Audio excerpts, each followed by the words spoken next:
এই হলো নরসিংদী থেকে ঢাকাগামী প্রতিদিনের যে ট্রেনগুলো যায় সেই ট্রেনগুলোর অবস্থা। সাকিবের কথায় মোটরসাইকেল রেখে ট্রেনে যাওয়ার জন্য সিদ্ধান্ত নিলাম, আর এটাই যেন ছিল আমার জীবনের সবচেয়ে বড় একটা ভুল। যাই হোক, আমরা সকাল সকাল বাসা থেকে বের হয়ে গেলাম এবং বাস দিয়ে আমরা নরসিংদী ঢাকা বাস স্ট্যান্ডে চলে গেলাম। সেখান থেকে একটা রিক্সা নিলাম। তো সেই রিক্সা দিয়ে আমরা নরসিংদী রেল স্টেশনে চলে গেলাম। তো দেখতে পাচ্ছেন নরসিংদী রেল স্টেশন, এটা সারা বাংলাদেশের মধ্যে অন্যতম একটা রেল স্টেশন। তো এখানে এসেই আমরা নেমে পড়লাম এবং জাহাঙ্গীর ভাই চলে গেল টিকিট কাটার জন্য রেলের। তো অনেকক্ষণ দাঁড়িয়ে থেকে জাহাঙ্গীর ভাই অবশেষে টিকিট পাইলো, কিন্তু কোনো সিট পাইলো না, অর্থাৎ স্ট্যান্ডিং টিকিট। অর্থাৎ আপনারা বুঝতেই পারছেন এখন নরসিংদী থেকে ঢাকা পর্যন্ত আমাদের দাঁড়িয়ে যেতে হবে, আর টিকিটের মূল্য 60 টাকা। আপনারা দেখতে পাচ্ছেন। হবে দয়া কে করিবেন দয়া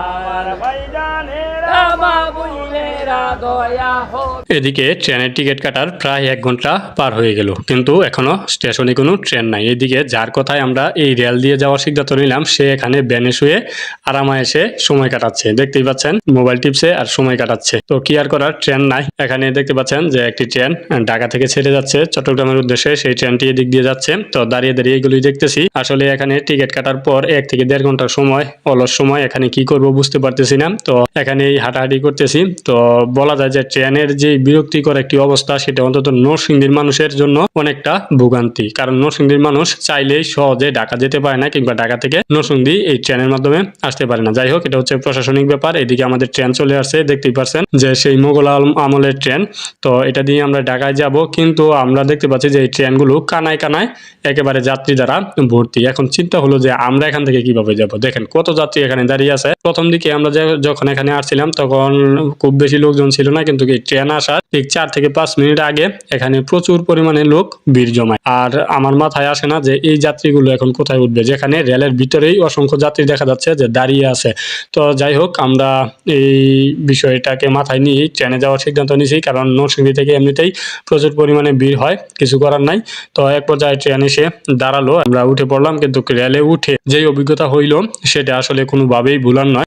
দীর্ঘ 2 বছর আগে আমি রেলে গেছিলাম, তো সেটা এসি দিয়ে গেছিলাম নরসিংদী থেকেই, টিকিট ছাড়াই। বাট সেখানে কিন্তু কোনো শান্তি পাই নাই। তখন কিন্তু 2 বছর আগের যেই অভিজ্ঞতা, সেখান থেকে কিন্তু আমি রেলে যাতায়াত একেবারে বন্ধ করে দিয়েছিলাম। কিন্তু এই সাকিবের কথা কিন্তু এখন আবার আজকে ট্রেনে যাচ্ছি। তার অনেক ইচ্ছা, সে নরসিংদী থেকে ট্রেনে করে ঢাকায় যাবে। তো সেই জায়গাতে কিন্তু আমরা ট্রেনে যাওয়ার সিদ্ধান্ত নিলাম। কিন্তু ট্রেনে উঠার পর আমাকে আর সামনে কষ্ট করে যেতে হচ্ছে না। দেখতেই পাচ্ছেন পিছনের মানুষই আমাকে ডাকিয়ে ডাকিয়ে সামনে নিচ্ছে। কিন্তু এক পর্যায়ে এসে আমি রেলের কোনো এক জায়গায় দৌড়ে আটকে গেলাম এবং সেখানে সেফলি আমি দাঁড়িয়ে গেলাম। কিন্তু সেখানেও এই সেফ কি আর আছে কিনা, দেখেন যে কি একটা অবস্থা। এখানে আমার চারদিকে শুধু লোকজন লোকজন আর লোকজন, আমি যে হাতটা লড়াবো সেই অবস্থাও নাই, একেবারে লড়তেই পারতেছি না। তো এরকম অবস্থায় এখানে কোনো বাতাসও আসতেছে না এবং বাজে একটা গন্ধ, সব মিলে কিন্তু এখানে আসলে পরিবেশটা অনেক নষ্ট হয়ে গেছে। তো কোনো এক পর্যায়ে গিয়ে কিন্তু আমার যে সেন্স সেটাও হারিয়ে ফেলি এই গরমে। তো আসলে এখানে এই ট্রেনে যাতায়াত আমি আজ থেকে একেবারে বয়কট করলাম বলতে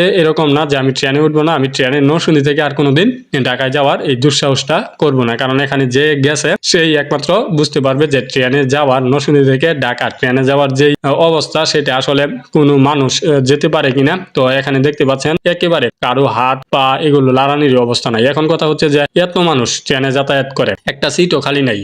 তারপরে এই ট্রেনের মধ্যে দাঁড়িয়ে থাকার মতো একটা পা ফেলে যে একটা লোক দাঁড়াবে, সেই জায়গাটাও এখানে নাই। তারপরেও ট্রেনে ভর্তুকি কেন দিতে হয়, এত টাকা কোথায় যায়, সরকারের এই ভর্তুকি কেন দিতে হয়, আসলে এই বাংলাদেশের টাকাগুলো কোথায় যাচ্ছে, এই বিষয়টা আসলে কেউ ভাবে না। আর আমার মাথায় আসলো তখন যে এত যাত্রী, এই টাকা দিয়ে তো আরেকটা ট্রেনই কিনা যায়, নরসিংদীর জন্য আলাদা একটা ট্রেনই কিনা যায়, বাট এখানে কোনো ট্রেনও পাওয়া যাচ্ছে না। তো ওভারঅল এই ট্রেনের যে অভিজ্ঞতা, সেটা নরসিংদী থেকে ঢাকা যাওয়ার পথে খুবই বাজে।